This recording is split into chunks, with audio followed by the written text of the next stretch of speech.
Presentation तैयार किया था और आपको बताया था कि कैसे आप एक स्लाइड शो बना सकते हो, कैसे आप अलग अलग लेआउट्स को यहाँ पर जोड़ सकते हो। आज हम जानने वाले हैं कैसे यहाँ पर ट्रांजिशंस हम लगा सकते हैं अपनी स्लाइड्स के बीच में, यानी जब आप स्लाइड को बदलेंगे तो उनके बीच में जो इफेक्ट्स आएंगे वो आप कैसे लगा सकते हैं, उनके क्या नियम होते हैं। तो आपको जाना होगा ट्रांजिशंस वाली टैब पर और यहाँ पर आपको दिखाई देंगे अलग अलग प्रकार के इफेक्ट। आप मोर बटन पे क्लिक करके सभी इफेक्ट्स को देख सकते हैं। सभी के अपने अलग अलग नाम दिए गए हैं। अब जान लेते हैं इनको लगाते कैसे हैं। आप जिस भी स्लाइड पर वो इफेक्ट लगाना चाहते हैं बस उसे सेलेक्ट कीजिए और इफेक्ट को सेलेक्ट कर लीजिए। जैसे ही आप इफेक्ट सेलेक्ट करेंगे तो आप देखेंगे कि आपको जो प्रीव्यू है वो साथ के साथ में दिखाई देगा। तो अगर आप चाहते हैं एक ही इफेक्ट आपके पूरी स्लाइड शो पर लग जाए तो आप इफेक्ट को सिलेक्ट कीजिए और यहाँ पर अप्लाई टू ऑल के बटन पर क्लिक कर दीजिए। तो इससे होगा क्या कि जो इफेक्ट है वो आपके पूरे स्लाइड शो पर एक साथ लग जाएगा। अगर आप अलग अलग इफेक्ट लगाना चाहते हैं तो बस अपनी स्लाइड को सिलेक्ट कीजिए और इफेक्ट पर क्लिक कर दीजिए। तो आप देखेंगे साथ में आपको उसका प्रीव्यू भी दिखाई देगा और इफेक्ट भी आपको यहाँ पर दिखाई देने लग जाएगा। ये देखिए हम अभी अलग अलग स्लाइड्स पर अलग अलग इफेक्ट्स को लगा लेते हैं। यहाँ पर हम ओपन करके देखते हैं और भी इफेक्ट दिए गए हैं।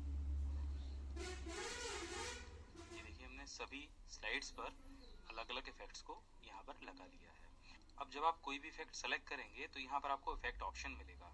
जैसे यहाँ पर अभी हम पुश इफेक्ट को सिलेक्ट करते हैं और इफेक्ट ऑप्शन में आप देखेंगे कि from bottom, from left, from right और फ्रॉम टॉप का ऑप्शन हमें दिया गया है।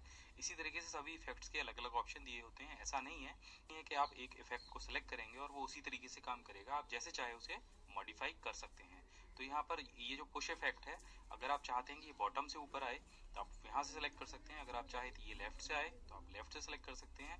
इसी तरीके से सभी इफेक्ट्स के अपने अपने और अलग अलग ऑप्शन यहाँ पर दिए गए हैं। यहाँ पर प्रीव्यू का बटन दिया गया है। आप चाहें तो कभी भी अपनी किसी भी स्लाइड का प्रीव्यू देख सकते हैं कि वो इफेक्ट लगाने के बाद कैसी दिखाई देगी। और अब बात करते हैं यहाँ पर साउंड की। आप अगर अपने इफेक्ट को चेंज होते समय कोई साउंड लगाना चाहते हैं तो वो यहाँ से लगा सकते हैं। जैसे हम यहाँ से अभी कैमरा साउंड को सिलेक्ट करते हैं और प्रीव्यू चेक करके देखते हैं तो आप देखेंगे कि एक स्लाइड से दूसरी स्लाइड बदलने पर इफेक्ट के साथ में कैमरा साउंड भी प्ले हो रहा है। इसी तरीके से आप हर स्लाइड के साथ में अलग अलग साउंड लगा सकते हैं या एक ही साउंड को आप अप्लाई टू ऑल करके सभी स्लाइड्स के बीच में अप्लाई कर सकते हैं। तो यहाँ पर हम एक ही साउंड को सभी स्लाइड्स पर अप्लाई कर देते हैं। तो आप देखेंगे कि जब हम प्रीव्यू चेक करेंगे तो सभी स्लाइड्स के बीच में वो जो कैमरा साउंड है वो आ जाएगा। यहाँ पर दिया गया है ड्यूरेशन। अब इस ड्यूरेशन का क्या मतलब है, जो आपके इफेक्ट है वो कितनी देर चलेगा। अगर आप उसे छोटा करना चाहते हैं तो आप उसे और छोटा भी कर सकते हैं। तो यहाँ पर देखिए, और अगर आप उसे थोड़ा सा बड़ा करना चाहते हैं यानी उसको थोड़ा सा टाइम देना चाहते हैं तो यहाँ से आप उसे बढ़ा सकते हैं और प्रीव्यू देखने पर वो काफी देर में आपकी स्लाइड को बदलेगा। और इसके बाद यहाँ पर एक ऑप्शन और दिया गया है, ऑन माउस क्लिक और आफ्टर। अब ये दोनों क्या चीजें हैं, जब आप स्लाइड शो करते हैं तो जो स्लाइड बदलती है वो आपके माउस के क्लिक होने पर बदलती है। अगर आप चाहते हैं कि एक स्लाइड से दूसरी स्लाइड ऑटोमेटिक बदल जाए तो आप यहाँ आफ्टर वाले बटन पर क्लिक कर सकते हैं। यहाँ पर आपको टाइम देना होगा सेकंड्स में। तो यदि आप चाहते हैं कि 1 सेकंड बाद आपकी स्लाइड अपने आप बदल जाए तो यहाँ पर आप सेकंड में टाइम दे दीजिए। अब यहाँ पर एक चीज और भी है, आप यहाँ पर ऑन माउस क्लिक और ऑटोमेटिक टाइम दोनों रख सकते हैं। अगर आप चाहते हैं कि बीच में टाइम ज्यादा है और आप माउस की क्लिक करके अपनी स्लाइड को बदल पाएं तो आप माउस की क्लिक को यहाँ पर टिक लगा दीजिए।